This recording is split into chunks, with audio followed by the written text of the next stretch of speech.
This story is called Marley Sharks Goes Bananas by Alicia Day. Marley began life as a happy little shark, even though he looked a bit like a gangster when he wore his sunglasses. Now that Marley had started shark school, life was beginning to be difficult. Sometimes the other sharks called him Wonky because of his loose tooth, and this made him very sad. But Marley's mother had a plan for how to fix this.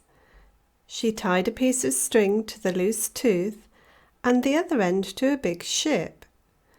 In no time at all, Marley was dragged back and forth across the ocean, watched by his family and friends.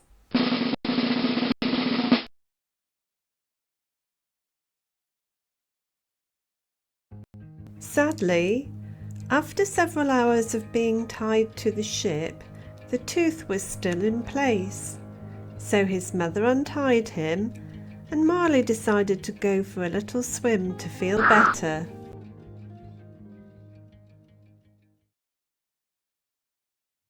Soon, Marley met a small fish. The fish was very scared of him.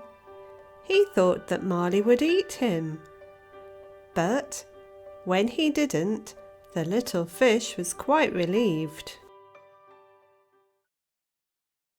Marley hadn't seen how scared the little fish was, so he talked about his problem tooth and about the unkind names he was called. Marley felt much better after talking to the little fish. Marley asked the little fish what kind of fish he was. "I'm a sardine," said the little fish. Marley was pleased that he had a new best friend, and he called him Mr. Sardine. Mr. Sardine was pleased that sharks could be friends with sardines too. The new friends decided it would be fun to play hide and seek together. It was much easier for Mr. Sardine, and he won every time, but Marley didn't seem to notice. Back at home, Marley's mother was cooking tea. She often sang whilst cooking. It went like this. "I've got a little fishy in a little dish. It smells quite whiffy and it tastes delish." Marley arrived back at home. It was 4 o'clock, and that meant tea time. He saw his fish supper and started eating. Marley's mother was pleased and said, "I'm glad you like eating sardines."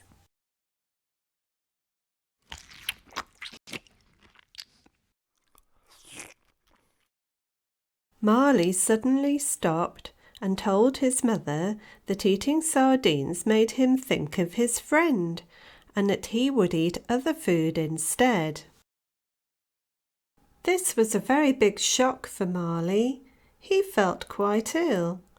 He sang a song too, a sad song. "It's not yummy, now it's in my tummy. I'm feeling icky, now it's on the floor."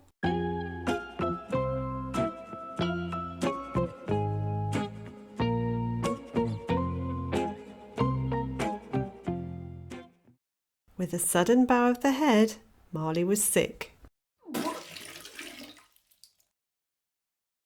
Later, Marley still looked poorly, so his mother put him to bed and called the shark doctor. The shark doctor said it was a fish allergy, and he put a thermometer in Marley's mouth to make sure. As the doctor took the thermometer out, it knocked against Marley's wonky tooth, which made it fly out at great speed. Marley's family and the doctor watched the tooth move like a rocket out of the window and through the great ocean.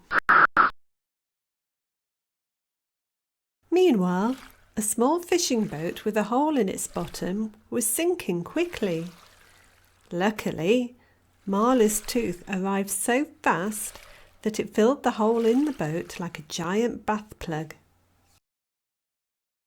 The fishermen were so grateful that a shark tooth had stopped their boat from sinking that they decided never to fish again. They would carry bananas in their boat instead, from Banana Island to the mainland. Back at his home, Marley hadn't had any money from the shark tooth fairy, so he went in search of his missing tooth in the hope of a visit from the fairy and some extra pocket money.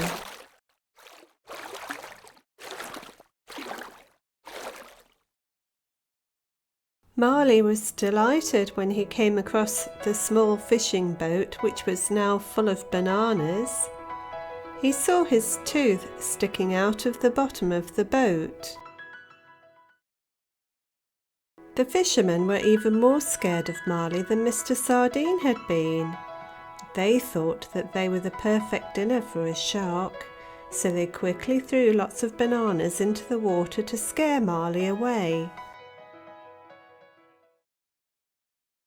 Marley often swam with his mouth open, even though all the sharks said that this was not the best way.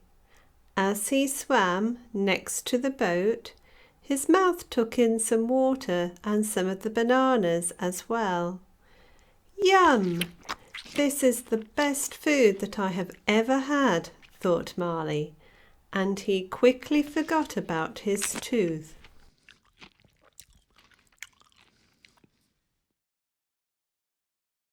Marley swam back home to tell his mother that he now wanted to eat bananas, or as he called them, yellow sticks, and definitely not sardines.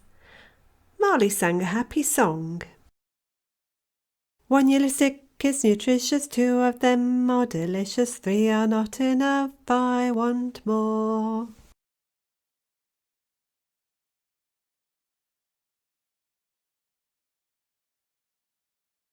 He even went to tell his friend Mr. Sardine that yellow sticks were much tastier than fish.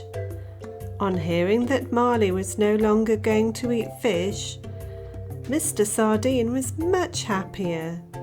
He was also a wise fish and told Marley that yellow sticks are known as bananas. The next day, Marley saw the fishing boat and swam as fast as he could so that he could get his breakfast. The fisherman did the same thing again and threw a few bananas at Marley, which he ate in 3 mouthfuls. The fishermen realised that Marley only wanted to eat bananas. They felt very lucky that they hadn't been attacked by the shark. So they decided to celebrate that evening with a bonfire and dancing on the island. At the same time, Marley was with his friends when they spotted a bright light from the shore. This was quite unusual for night time. They watched as the islanders danced.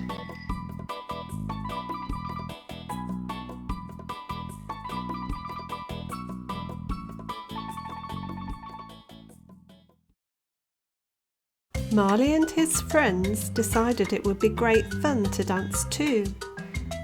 "How are we going to dance?" asked one of Marley's friends. "I don't know," said Marley. "Let's try some moves." They all stood on their tails and lifted their fins towards the sky. Unfortunately, as they bent over, one of them made a bottom noise, but no one could guess who. Marley knew it was because of the bananas and kept quiet.